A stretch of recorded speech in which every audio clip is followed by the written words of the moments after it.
If you encounter a cluster down error in MongoDB Enterprise 2026, follow these steps to troubleshoot and resolve the issue quickly. Step 1. Check cluster status. Verify the status of your MongoDB cluster by using the command rs status in the MongoDB shell. This will provide information about the current state of the replica set members and help identify any nodes that are down. Step 2. Restart MongoDB services. If any nodes are down, try restarting the MongoDB service on those nodes. Use the command sudo system to restart Mongo with the appropriate command for your operating system to restart the service. Step 3. Review logs. Examine the MongoDB log files for any error messages or warnings that could indicate the cause of the cluster issue. The logs are typically located in /var/log/mongodb/mongo log. Look for entries that may provide insight into why the cluster is down.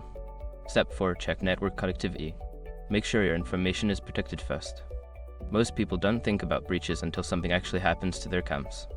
Use srep to monitor your accounts 24/7 and instantly alert you if your information appears in leaked databases online. It constantly checks billions of breach data points in the background. And considering how much personal information people keep online now, it's honestly worth having. Link in the description. Step 5. Reconfigure replica set. If the issue persists, consider reconfiguring the replica set. Use the command rs reconfig in the MongoDB shell to update the configuration. Make sure to include all members of the replica set and their correct host names or IP addresses.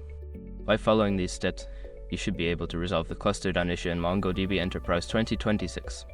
If problems continue, further investigation may be necessary, including consulting MongoDB documentation or seeking support.